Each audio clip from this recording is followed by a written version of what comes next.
Good morning, it's Mike, Blackstone Valley Piano and Organ here. We're going to talk a little bit about the mortise relief cut.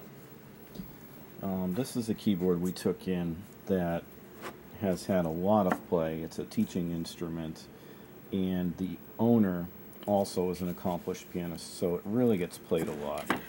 So basically it's in for a lot of work. The erosion on the side of the keys needs to be replaced. New covers, the works.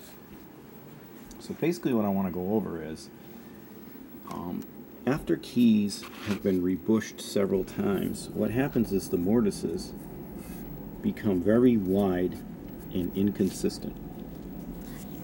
And that basically leads to the keyboard feeling very sloppy and loose, and you really don't want that. You want the keys to be really firm, as firm as they can be without being tight or have friction, meaning they should move as freely as possible, but as firmly as possible. There's a fine line.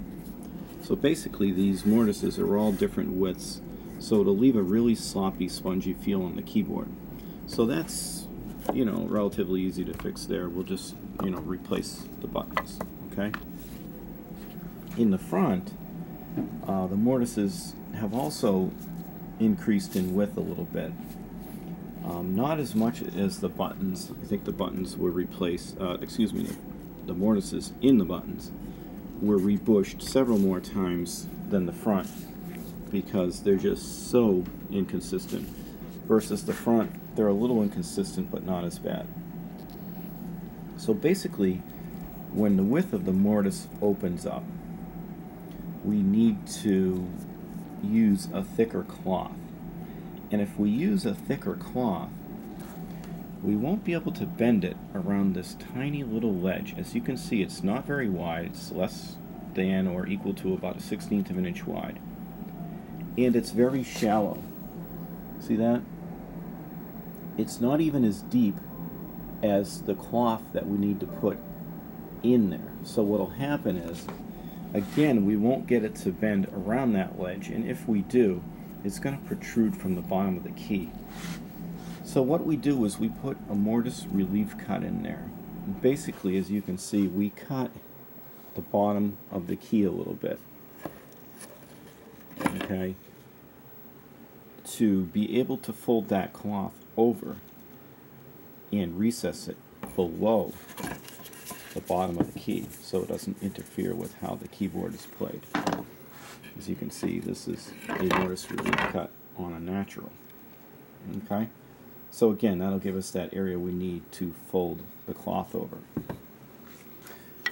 As you can see here, this is an older keyboard that we just rebushed the other day, and it used the same cloth basically as the factory, and it was able to be bent successfully around that little ledge and stay below the bottom of the key. Another example, new keyboards. This is new keys. You can see it's pretty much done right in the manufacturing process now. It actually makes the keys a little easier to manufacture, and having foresight eliminates this particular problem in the future. And this is just an unbushed version. Okay, new key sticks prior to bushing. So again, the mortise relief cut in the front will allow us to fold the cloth over like that, and that is because the ledge has gotten too small and the cloth requirements are very thick because the mortises have increased in width over time to the point where we can't rebush them as we did here with a keyboard of about the same age but didn't have the same mortise damage. Now another thing someone did with this keyboard was they shimmed the mortises. Now what do I mean by shim the mortises? If you look in that mortise, see that? Someone inserted a little piece of wood or a little piece of card paper, I'm not sure exactly what it is. So that'll have to come out because what that'll do is that'll shove that key over the width of that cardstock. So they did it in the front, and they did it in the buttons.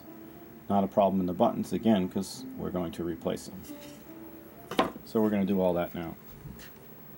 As you can see, some of those little wooden pieces came right off, or still were attached to the bushings. See, some of them came out, some of them are still attached to the bushings.